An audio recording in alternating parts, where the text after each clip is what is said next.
everyone, this is Charu, legal intern at Lexis and Company.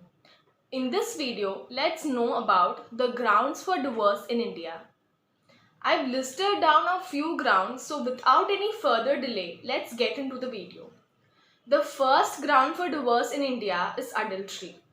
Either party to the marriage may present a petition for divorce under clause 1 of subsection 1 of section 13 of Hindu Marriage Act on the ground of adultery of the respondent. The expression living in adultery used in old section 13 clause 1 meant a continuous course of adulterous life as distinguished from one or two lapses from virtue. On the other hand, it was clear that too loose a construction must also not be put on these words. For attracting the operation of these words, it would not be enough if the spouse was living in adultery sometime in the past but had succeeded from such life for an appreciable duration extending to the filing of the petition. It is not possible to lay down a hard and fast rule about it, since the decision of each case must depend upon its own merits and turn upon its own circumstances. But it is clear that for invoking the application of old clause 1 of section 30, it must be shown that the period during which the spouse was living an adulterous life was so related from the point of proximity of time to the filing of the petition that it could be reasonably inferred that the petitioner had a fair ground to believe that when the petition was filed, the respondent was living in adultery. By using the words as living in adultery, the legislature did not extend to make such living coextensive with the filing of the petition.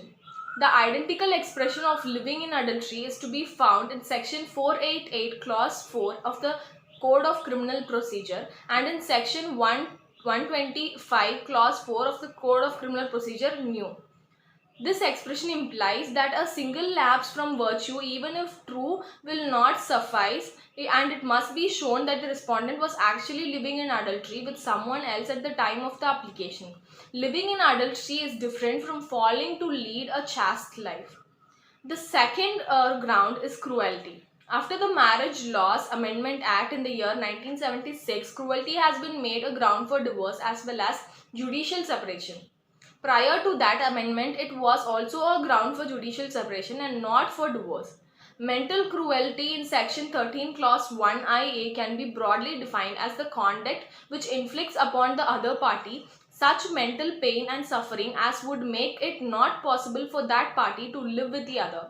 In other words, mental cruelty must be of such a nature that the parties cannot reasonably be expected to live together. The situation must be such that the wronged party cannot reasonably be asked to put up with the other party. It is not necessary to prove that the mental cruelty is such as to cause injury to the health of the petitioner. While arriving at such conclusion, regard must be had to the social status, educational level of the parties, the society they move in, the possibility or otherwise of the parties ever living together in case they are already living apart, and all other relevant facts and circumstances. What is cruelty in one case may not amount to cruelty in other case. In that case, allegations were made by the wife in her written statement and question put by her counsel to her husband that he and all the members of his family were lunatic, etc. All these constitute mental cruelty. In the absence of a positive act of cruelty, a party is not entitled to obtain a decree of divorce. The third ground is desertion. Desertion as a ground of divorce has been added to Section 13 of by Marriage Laws Amendment Act in the year of 1976. Previously, it was only a ground for judicial separation. Now, desertion is a ground for both judicial separation and divorce. The fourth is unsoundness of mind. Prior to the Marriage Laws Amendment Act in the year of 1976, a petition for divorce must be presented by the spouse on the ground that the respondent had been incurably of unsound mind and that the respondent had been so far a continuous period of not less than 3 years immediately before the filing of the petition. By the Marriage Laws Amendment Act 1976, the period of duration of unsoundness of mind has been omitted and elaborative clarifications has been made. The expression incurably unsound mind cannot be so widely interpreted as to cover feeble-minded persons or persons of dull intellect who understand the nature and consequence of their act and are able therefore to control themselves and their affairs and their reactions in the normal way. Where this ground is taken from dissolution of marriage, and said ground must be proved by cogent and clear evidence beyond reasonable doubt so as to satisfy the court. Eccentricities do not constitute psychopathic disorder or any kind of other mental disorder. It is not yet settled by medical science whether schizophrenia is curable disease or not.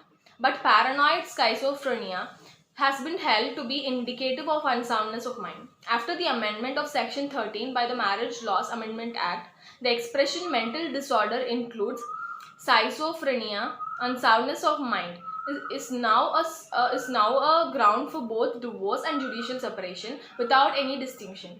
So that's it for today's video, guys. Let's continue the rest of the other grounds for divorce in the next video. Stay tuned and don't forget to like this video, comment your feedbacks and subscribe to Lex Click for more legal stuff.